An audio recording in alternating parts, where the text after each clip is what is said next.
இன்னைக்கு வந்து புரோட்டா சால்னா எப்படி பண்ணுறதுன்னு பார்த்துடலாம். ஃபர்ஸ்ட் டைம் நான் வந்து புரோட்டாவும், சால்னாவும் பண்ணியிருந்தேன். டேஸ்ட் வந்து ரொம்ப சூப்பரா இருந்தது.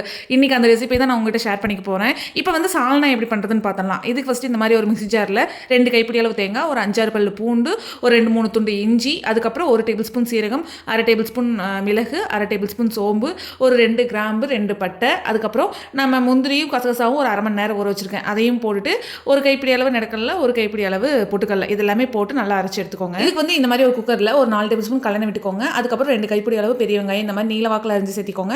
அதுக்கப்புறம் ஸ்பைசஸ் ஆட் பண்ணிக்கோங்க. நான் வந்து கல்பாசி, சோம்பு, பட்டை, கிராம்பு, ஏலக்காய், பிரியாணி இலை இதெல்லாமே வந்து போட்டுருக்கேன். இதுக்கப்புறம் 2 தக்காளி, 2 பச்சை மிளகாய், 1 டேபிள் ஸ்பூன் இஞ்சி பூண்டு பேஸ்ட், ஒரு கைப்பிடி அளவு புதினா, கொத்தமல்லி இதெல்லாமே போட்டு நல்லா வணக்கிக்கோங்க. அதுக்கப்புறம் 1 டேபிள் ஸ்பூன் மிளகாய் தூள், 2 டேபிள் ஸ்பூன் தனியாத்தூள் இதையும் போட்டு நல்லா வணக்கிட்டு கொஞ்சமாக தண்ணி ஊற்றி கொதிச்சதுக்கப்புறம் நம்ம அரைச்சிட்டு பேஸ்ட்டையும் போட்டு இதுக்கப்புறம் சால்னா கன்சிஸ்டன்சிக்கு வந்து தண்ணி ஆட் பண்ணிட்டு தேவையான உப்பு, கொஞ்சமாக மஞ்சத்தூள், 1 டேபிள் ஸ்பூன் கரம் மசாலா இதெல்லாமே போட்டு கொஞ்சமாக கொத்தமல்லி தலை தூவி ஒரு 3 விசில் விட்டு இறக்குனீங்கன்னா போதும். சூப்பரான சால்னா வந்து ரெடி.